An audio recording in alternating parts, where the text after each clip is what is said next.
오늘은 빌립보서 3장 3절밖에 되지 않는 부분입니다. 1절에 보니까 끝으로 나의 형제들아 주 안에서 기뻐하라로 시작하고 있습니다. 기뻐하라.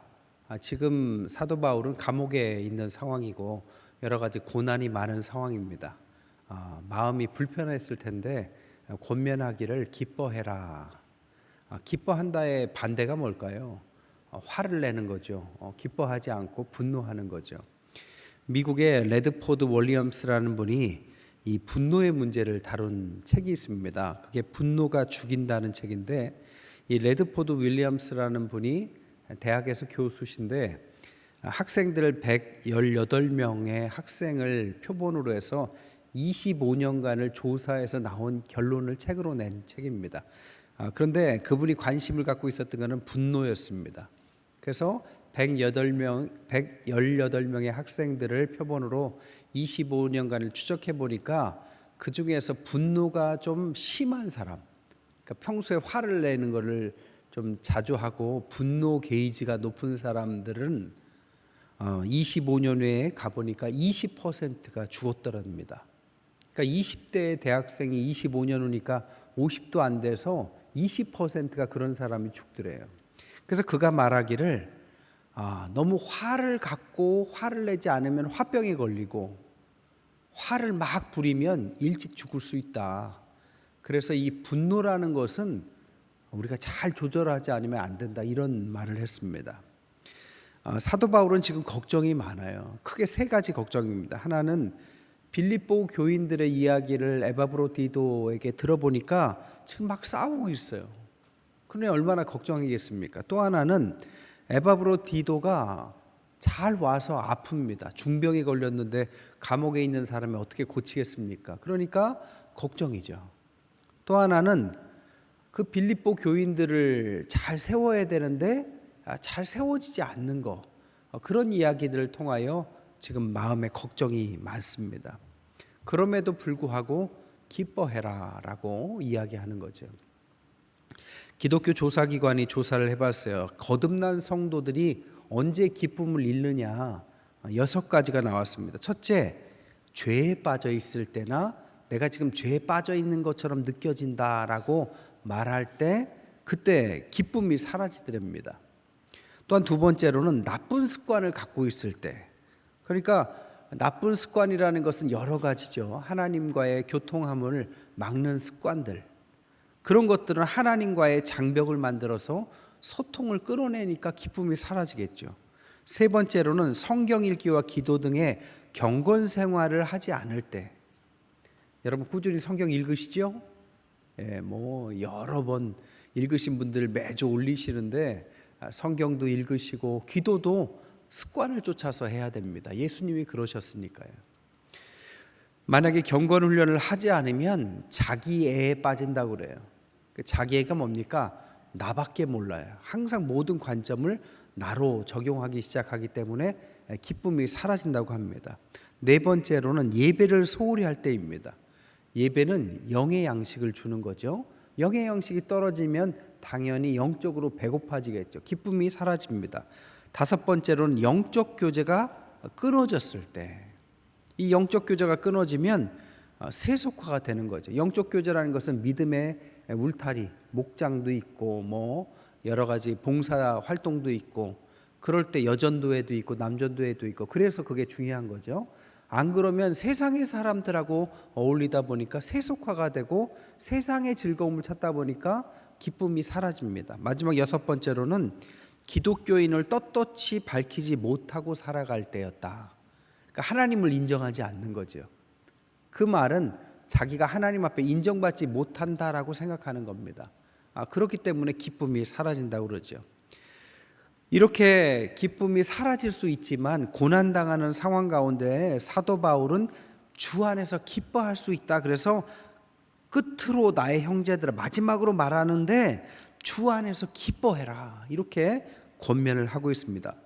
그럼 주 안에서 어떻게 기뻐해야 될까? 사도 바울은 세 가지 방법을 말하고 있습니다. 1절에 보니까 너희에게 같은 말을 쓰는 것이 내게는 수고로움이었고 너희에게는 안전하다. 내가 너희에게 반복적으로 지금 이야기한다라는 것을 말하고 있죠. 반복적으로 이야기한다는 뜻은 무엇일까요? 반복적으로, 즉 옛날에 한 말을 또 한다, 이런 뜻이겠죠. 이것은 두 가지 의미인데, 하나는 복음을 말하는 겁니다. 복음을 이야기하는데 똑같이 반복적으로 복음을 반복해서 가르친다는 의미가 있고, 또 하나는 내가 예전부터 계속 얘기했던 이야기들을 지금 또 얘기하겠다, 이런 뜻이기도 하죠. 우리가 데살로니가 후서 5장 16절에서 18절에 보면 뭐라고 나옵니까? 항상 기뻐해라, 쉬지 말고 기도해라, 범사에 감사해라. 반복적으로 기뻐하다는 이야기와 대등한 이야기를 할 때 기도와 감사를 이야기한다는 거예요. 그래서 사도 바울이 제시한 세 가지 방법은 하나님 앞에 기도하는 것, 그리고 감사하는 것, 그리고 하나님의 주권을 인정하는 것입니다. 기도는 하나님 앞에서 우리가 너무 우리에게 주어진 선물이죠. 우리가 기도하지 않는다는 것은 내가 스스로 해결할 수 있다라는 믿음 때문입니다. 이것을 영적인 교만이라고 하죠. 영적인 교만은 기도를 소홀하게 만듭니다. 소홀한 기도의 대가가 두 가지입니다. 하나는 일이 잘 안 돼요. 기도하고 할 때와 기도하지 않고 할 때 여러분 한번 실험해 보십시오. 분명히 차이가 있습니다. 또 하나는 일이 잘 돼도 하나님의 임재를 경험하지 못합니다. 기쁨이나 평안이 없이 일이 잘 돼요. 불안하죠. 오히려 이것이 기도하지 않는 사람에게 일어나기 때문에 기뻐하려면 기도해야 합니다. 또 하나는, 두 번째는 감사하는 것입니다. 여러분, 감사는 뭐가 잘 되고 넘칠 때 감사할 것 같지만 신앙이 깊어질수록 그거보다는 우리의 부족함에서, 삶의 부족함에서 오히려 더 깊은 감사가 나올 때가 많습니다. 빌립보서에 보면 기뻐하라는 단어가 14번이나 나옵니다. 그러니까 기뻐하고 기뻐한다는 이야기는 감사한다는 이야기죠. 여러분, 감사는 신앙의 리트머스 종이다라고도 말합니다. 리트머스 종이가 뭡니까? 알칼리냐 산성이냐 판별할 수 있는 종이잖아요. 그러니까 신앙을 감사하냐 아니냐를 보면 저 사람이 신앙이 어떻냐를 판단할 수 있다라는 거죠.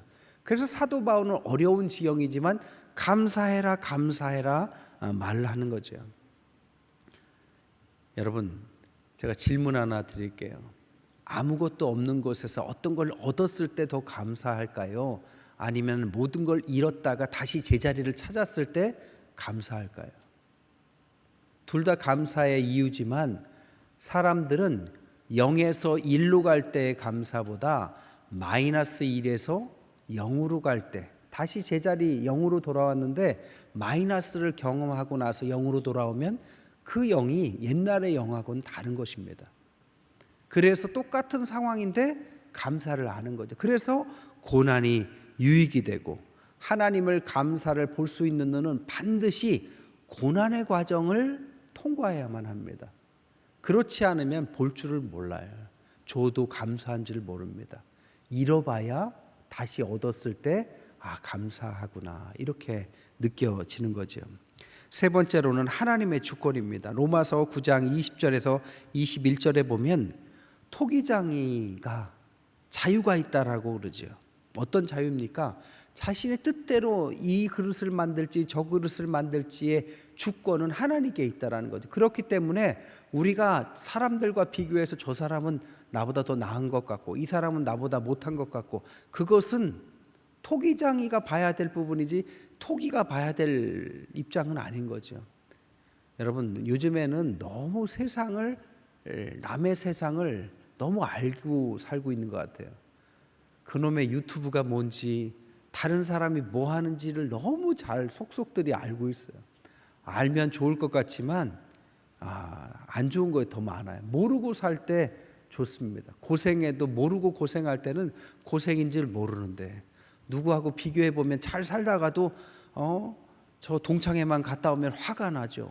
그 친구가 공부도 못하고 나보다 못났던 애인데 지금 차가 어떻고 남편이 어떻고 이런 얘기 들으면 갑자기 살맛이 떨어지죠. 그게 뭔가 잃어버린 것이죠. 여러분, 하나님은 우리의 자리에서 우리의 인생을 주셨습니다. 그 인생을 성실하게 살아나가는 즐거움을 알면 돼요. 아니면 그 인생을 변화시키기 위한 뼈를 깎는 노력이 있으면 됩니다. 둘 다 아니라면 다른 사람의 인생을 엿보면서 괴로워하는 인생은 가장 비참한 인생입니다. 어쨌든 고난이라는 것은 사도 바울이 지금 겪고 있지만 전혀 유익이 없는 것이 아니죠. 신앙에는 고난의 유익이 세 가지입니다. 첫 번째로는 나를 꺾고 하나님이 만드신 나를 발견하는 회복의 역사는 고난을 통해서만 주어집니다. 두 번째로는 십자가의 의미를 깊이 깨달아요. 예수님이 우리를 위해서 십자가를 지셨다. 되게 추상적인 말이지만 고난을 겪은 사람은 주님이 내 아픔을 대신 지셨다. 이것을 깨닫게 됩니다. 세 번째로는 하나님께서 마음껏 사용하실 수 있는 사람으로 성장해 갑니다. 쓸만한 사람이 되면 쓸 일을 주십니다. 빌립이 쓸만하게 되니까 이디오피아 내시를 만나게 하죠. 때가 되면 만나게 하시죠. 쓸만한 사람이 됐다는 증거입니다. 고난이 주는 유익이죠. 사도 바울은 고난을 많이 겪었어요. 그리고 열매를 많이 얻었습니다. 대표적인 열매가 뭐냐? 옥중에 들어가서 고난을 겪으면서 에베소서, 빌립보서, 빌레몬서, 골로새서라는 대단한 작품을 썼죠. 하나님의 영감을 그때 받았습니다. 목회적 고난을 겪고 나서 디모데 전서, 후서, 디도서라는 대단한 편지를 쓰게 됩니다. 고린도 교회의 분란을 겪고 나서 고린도 전서, 후서를 쓰게 됩니다. 은혜보다 율법을 강조하는 사람들의 답답함을 겪고 나서 갈라디아서를 쓰게 됩니다. 다 그냥 쓴 게 아닙니다.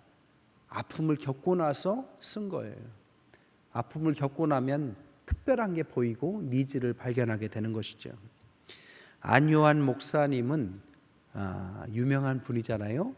그분은 맹인으로 목회를 하신 분이죠. 그분의 이야기를 다룬 책이 있습니다. 이청준 씨가 쓴 낮은 대로 임하소서. 옛날에 영화화가 됐고 저도 그 영화에 봤는데 그 영화에 보면 이 안요한 목사님이 외대 불문과를 나와요. 그리고 촉망받는 엘리트입니다. 곧 유학을 갈 예정이에요. 그런데 그의 아버지가 개척교회 목사님이고 어려운 분들을 돌보면서 그 아들을 위해서 서원 기도를 했던 것 같아요. 근데 그 아들이 어느 날 유학 가기 전에 눈이 안 보이기 시작하고 그리고 나서 고난을 겪는 부분입니다. 정말 절망을 해서 자살을 하려는 순간에 하나님께서 그의 자살을 막으시고 하나님의 사람으로 바꿔놓으시죠. 그리고 나서 주신 말씀이 여호수아 1장 8절에서 9절 말씀입니다. 잘 아는 것처럼 그 말에는 이 율법책을 내 입에서 떠나지 말게 하며 주야로 그것을 묵상하여 그 안에 기록된 대로 다 지켜 행하라. 그리하면 내 길이 평탄하게 될 것이며 내가 형통하리라. 내가 내게 명령한 것이 아니냐. 강하고 담대하라. 두려워하지 말며 놀라지 말라. 내가 어디로 가든지 내 하나님 여호와가 너와 함께 하느니라. 이 말씀을 주시고 그가 목회의 길로 갑니다. 그리고 나서 그는 80개국 8,000군데 이상에서 집회를 하는 목회자가 되죠. 그 말씀대로 됩니다. 1982년에 이장호 감독이 그 책을 보고 감동을 해서 영화화를 하죠. 그 책을 보고 감동해서 크리스찬이 되고 영화를 만들고 후에 장로님이 됐다고 합니다. 그만큼 다른 사람의 인생을 변화시키는 놀라운 인생이 되게 하는 거죠. 그는 고난을 겪었습니다. 하지만 고난은 분명히 유익이 있었고 많은 일을 옳은 대로 돌리게 만드는 하나님의 은총이 함께 하셨죠. 세 번째로 오늘 본문에서는 참된 봉사가 무엇이냐를 다루고 있습니다. 2절에 보니까 개들을 삼가하라, 행악하는 자를 삼가하라, 몸을 상해하는 자를 삼가하라. 3절에는 하나님의 성령으로 봉사하라, 그리스도 예수로 자랑해라, 육체를 신뢰하지 아니하라. 이게 뭐냐? 개들이라는 것은 오늘날의 개가 아니라 이방인을 뜻했죠. 그 당시에는 이방인을 뜻했는데 이 그 당시에 말하는 개라는 것은 들개를 말했습니다. 들개들은 몰려다니면서 쓰레기를 뒤지고 뼈다귀를 가지고 싸우고 물어 뜯는 말 그대로 싸움 막질하는 사람들처럼 보였어요. 그런 동물이었죠. 그래서 이방인들을 비아냥거리기를 개들이라고 했는데, 이 개들이라는 의미가 오늘 사도 바울이 쓸 때는 하나님의 의도, 하나님의 뜻을 깨닫지 못하는 유대인들을 의미하고, 더 깊이 들어가자면 위선적인 신앙인들, 성령으로 살아가지 못하는 신앙인들을 개들이다. 그리고 그 반대가 뭐냐? 하나님의 성령으로 봉사하는 분들이라고 대비적으로 오늘 말하고 있는 것입니다. 성령이 함께하지 않으면서 신앙생활을 하면 고달프면서도 마음속에서 괴리감이 생깁니다. 옛날에 있던 교회에 어떤 권사님이 저한테 오셨어요. 그 권사님 교회 일에 앞장서는 권사님인데, 저한테 한숨을 쉬면서 얘기하기를, 자기는 평생 신앙생활을 참 열심히 했고 그랬는데 너무 모든 일이 안 된대요. 자녀들도 안 되고 자기 일도 안 되고, 나는 하느라고 했는데 하나님은 나한테 왜 그러십니까? 여러분, 그런 고민이 있을 수 있잖아요. 제가 그분한테 여러 상황이 있기 때문에 얘기는 안 드렸지만, 제가 복음과 종교의 차이를 설명해 드렸습니다. 신앙 안에서 복음과 종교는 너무 비슷한데 완전히 다른 길을 걷게 해요. 여러 번 말씀드렸지만 복음은 하나님께서 우리에게 찾아오신 것입니다. 그것을 믿고 감격해서 봉사하고 하나님의 뜻대로 살아가고 헌신하고 이렇게 살아가는 것은 복음입니다. 그렇게 살아가는 사람들에게는 하나님의 자녀의 축복을 주십니다. 노력하지 않아도 하나님의 유산을 상속해 주는 자녀처럼 자녀의 신앙으로 자유가 있고, 하나님의 일을 하는데 기쁨으로 하고 의무적으로 하지 않습니다. 반면에 종교라는 것은 내가 하나님을 찾아가는 거라고 생각하는 겁니다. 그래서 내 노력이 가장 중요하고 열심을 품고 무언가를 해야만 하나님이 우리를 아이고 잘했다 해서 상 준다고 생각합니다.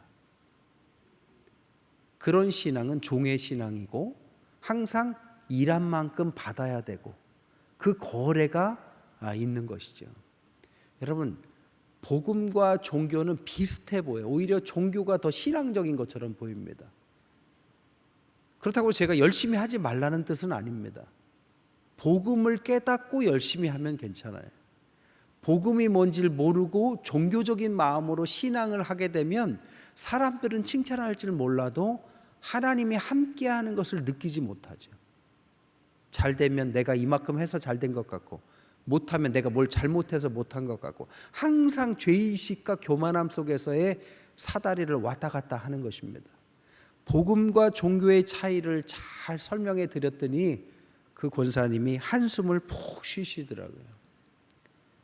여러분, 신앙이란 그리스도 예수로 자랑하는 것입니다. 오늘 3절에 뭐라고 합니까? 그리스도 예수로 자랑해라. 복음을 깨달아야 그게 자랑이 되는 것이지, 어떻게 종교적인 심성으로 그게 자랑이 되겠어요? 복음을 깨닫지 않고 덥석 일부터 하기 시작하면 나중에는 나도 모르게 잘못된 길로 더 깊이 들어갈 수도 있습니다. 그래서 제일 중요한 것은 복음이 뭔지를 깊이 깨달아야 돼. 이것은 한 번에 깨달아지지 않고 배우고 깎고 깨우치고 기도하면서 하나님이 주시는 은혜 가운데 발견해 가야 되죠. 이것을 여러 가지 표현합니다. 성령 세례라고도 하고, 이것을 거듭남이라고도 하고, 이것을 중생이라고 한다고. 표현은 다양하지만 하나님께서 내 안에 들어오셔서 뜨겁게 역사하는 것을 고백하는 시점이 바로 이런 거라고 말씀드릴 수 있습니다. 또한 그 대비를 행악하는 자들과 그리스도 예수로 자랑하는 것으로 대비해요. 행악이라는 것은 복음을 잘못 가르치는 사람을 지금 이야기하는 거죠. 대대로 복음을 잘못 가르치는 것이 종교만 있는 것이 아니라 대표적인 것들이 율법과 그 당시에는 은사가 있었습니다.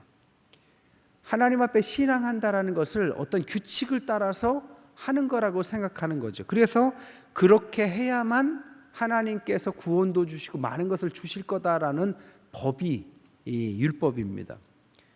교회 내에서 다양한 것들을 잘해야 됩니다. 열심히 해야 되고 봉사도 해야 되지만 중요한 것은 복음이 먼저입니다.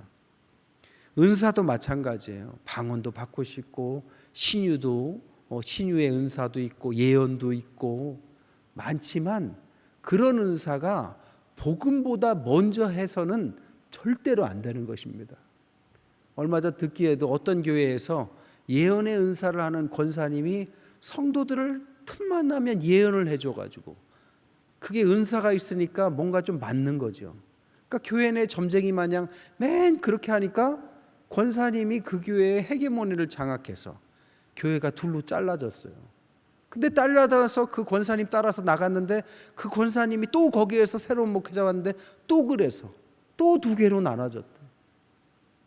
교회 개수를 여러 개로 늘리고 있어요. 세포 분열을 막 하고 있습니다. 어디가 잘못된 걸까요? 복음은 그런 게 아닙니다. 여러분, 하찮은 예언에 왜 목숨을 겁니까? 예언의 가장 큰 예언은 하나님의 말씀을 예언이라고 하는 거죠. 하나님의 예언의 말씀 궁금하십니까? 말씀, 성경입니다. 말씀의 가장 중요한 것은 하나님께서 이 땅을 사랑하셔서 다 구원하시기를 원하신다. 이것이 하나님의 약속의 근거입니다. 주님을 통해서만 이 모든 것이 이루어진다라는 거죠. 그래서 주님을 사랑하는 자들이 그 약속을 통해서 하나님의 약속을 이루기 위해서 살아가면 하나님께서 힘을 주시고 도움을 주시고 모든 비밀이 그 안에 있는 거죠. 그것을 깨닫지 못하고 동쪽으로 가라 서쪽으로 가라 자꾸 거기에 집착하기 시작하면 교회라 할지라도 그것은 사단의 역사로 흘러갈 가능성이 높습니다. 그래서 말씀이 항상 중요한 것이고 그 말씀의 중심에는 그리스도 예수가 깊이 깨달아지고 하나님의 말씀 가운데 매일매일 그 말씀이 정말 꿀송이같이 달게 나를 갈아내고 하나님의 사람으로 만들어가는 경험들을 계속해 가면 되는 거죠. 마태복음 16장에는 예수 그리스도를 고백하는 베드로 이야기가 나오는데 재미있는 것은 마태복음 17장에는 변화산 사건 이야기가 나오죠. 거기에 보면 세 사람이 나옵니다. 모세와 엘리야와 예수님. 모세가 뜻하는 것은 율법입니다. 그리고 엘리야가 뜻하는 건 은사예요. 그리고 예수님이 뜻하는 건 복음입니다. 그런데 율법이라는 것은 항상 싸움으로 귀결돼요. 왜냐? 율법이라는 것은 정죄를 하게 되거든요. 정죄를 받은 사람은 똑같이 정죄합니다. 그래서 싸움이 나는 거예요.